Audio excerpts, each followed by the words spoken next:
খুবই সিম্পল আর খুব চটজলদি একটা নিরামিষ ঘুগনির রেসিপি।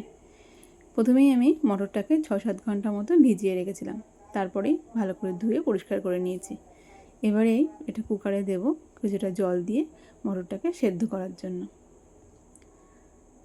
মটরটাকে দিয়ে কুকারের ঢাকনাটা বন্ধ করে আমি 2 থেকে 3টে সিটি মেরে নিয়েছি। অন্যদিকে একটি কড়াই বসাবো, সর্ষের তেল গরম করব, করে তার মধ্যে দিয়ে দেবো একটা শুকনো লঙ্কা আর ফোড়নের জিরে, আর দেবো গোটা গরম মশলা।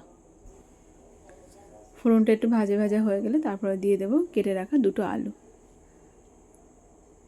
2টো ছোটো সাইজের আলুকে আমি কেটে তেলের মধ্যে দিয়ে দিলাম। আলুটাকে একটু ভাজা ভাজা করে নেব। আলুটা একটু লাল লাল করে ভেজে নিয়েছি। তারপরে দিয়ে দেবো গ্রেট করা আদা।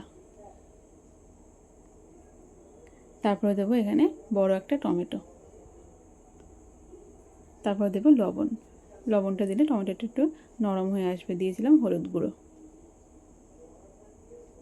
দিয়ে একটু ভালো করে নেড়ে ছেড়ে নিয়ে তারপর দিয়ে দেবো কয়েকটা চেরা কাঁচা লঙ্কা। কাঁচা লঙ্কাটা দিয়ে একটু ভালো করে নাড়াচাড়া করে তারপরে একটু কিছুটা মশলা দিয়ে দেবো। দিয়েছিলাম কাশ্মীরি লঙ্কার গুঁড়ো, জিরে গুঁড়ো আর ধনে গুঁড়ো।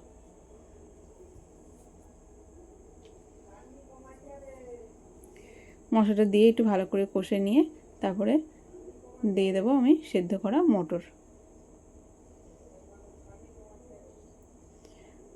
মটরটাকে দিয়েও একটু নেড়ে চেড়ে নিয়ে একটু ভালো করে মটরটা কষে নেব।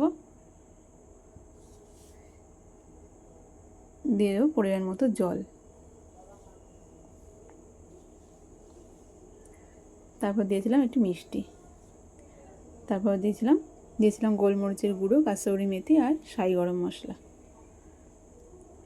এটাকে দিয়ে আর খুব বেশিক্ষণ ফোটাবো না, এটা অলমোস্ট তৈরি হয়ে গেছে। একটু ফুটে উঠলেই নামিয়ে নেব। গরম গরম রুটি পরোটার সাথে পরিবেশন করুন। টাটা।